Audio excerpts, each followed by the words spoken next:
Paano nga ba magpakita ng picture or another video dyan sa mismong video mo? Halimbawa, nagsasalita ka at may gusto kang ipakitang picture or another video na bigla na lang lilitaw dyan sa main na video mo. Kung paano ito gawin, panoorin mo to. Pumunta lamang po tayo dito sa CapCut, pindutin ang new project, then select natin yung main na video natin. Then, for example po yan, pindutin ang bilog, pindutin ang add. So, halimbawa gusto nyong ilagay yung picture dito o yung video na gusto nyong ipakita dito sa mismong video nyo, pindutin nyo po itong overlay. Pindutin ang add overlay.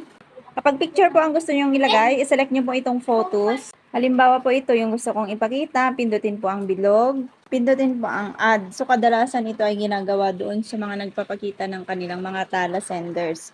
And then, para hindi naman po tayo matakpan, i-resize po natin itong picture. Hawakan po natin ng dalawang daliri natin. Paliitin po natin siya. Paglapitin nyo lang po yung dalawang daliri nyo para lumiit. And then, hilain nyo po kung saan nyo siya gustong ilagay.